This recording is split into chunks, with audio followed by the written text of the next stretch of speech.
शांताकारं भुजंगशयनं पद्मनाभं सुरेशं विश्वाधारं गगनसदृशं मेघवर्ण शुभांगं लक्ष्मीकान्तं कमलनयनं योगिभिर्दानगम्यं वंदे विष्णुं भवभयहरं सर्वलोकैकनाथम।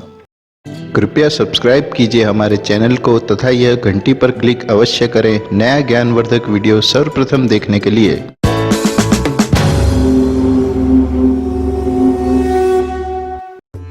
नमस्कार दोस्तों, मैं विनोद पांडे आपका हार्दिक स्वागत करता हूं आपके अपने YouTube चैनल पर। वैदिक विधान यह कहता है कि दशमी को एक आहार, एकादशी में निराहार तथा द्वादशी में एकाहार करना चाहिए। सनातन हिंदू पंचांग के अनुसार संपूर्ण वर्ष में 24 एकादशियां आती हैं, किंतु अधिक मास की एकादशियों को मिलाकर इनकी संख्या 26 हो जाती है। प्रत्येक एकादशियों का भिन्न भिन्न महत्व होता है तथा प्रत्येक एकादशियों की एक पौराणिक कथा भी होती है। एकादशियों को वास्तव में मोक्षदायिनी माना जाता है। भगवान श्री विष्णु जी को एकादशी तिथि अति प्रिय मानी गई है, चाहे वह कृष्ण पक्ष की हो अथवा शुक्ल पक्ष की। इसी कारण एकादशी के दिन व्रत करने वाले प्रत्येक भक्तों पर प्रभु की अपार कृपा दृष्टि सदा बनी रहती है।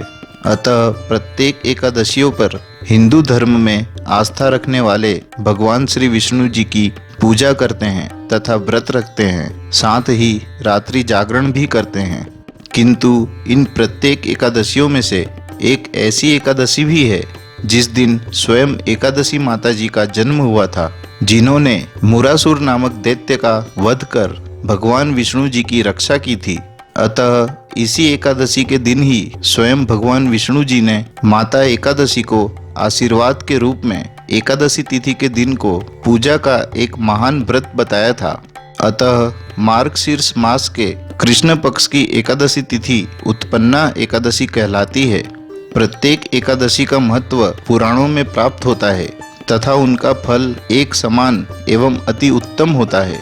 इस एकादशी के व्रत करने से जातक के अतीत तथा वर्तमान के समस्त पापों का नाश हो जाता है। इस व्रत का प्रभाव जातक को प्रत्येक तीर्थों के समान प्राप्त होता है। जो जातक एकादशी के व्रत को नहीं रखते हैं तथा इस व्रत को लगातार रखने के बारे में सोच रहे हैं, अर्थात जो हरि भक्तजन प्रत्येक महीने आने वाली एकादशी के व्रत को प्रारंभ करना चाहते हैं, वे मार्गशीर्ष मास की कृष्ण एकादशी अर्थात उत्पन्ना एकादशी से ही अपने एकादशी के व्रत का शुभारंभ कर सकते हैं, क्योंकि सर्वप्रथम हेमंत ऋतु में इसी एकादशी से एकादशी के दिव्य व्रत का आरंभ हुआ था।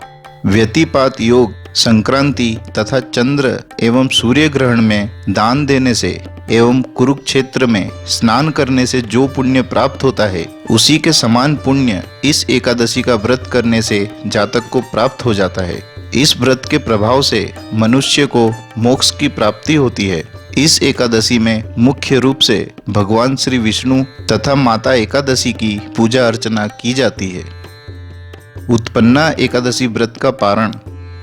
एकादशी के व्रत की समाप्ति करने की विधि को पारण कहते हैं। कोई भी व्रत तब तक पूर्ण नहीं माना जाता जब तक उसका विधिवत पारण ना किया जाए।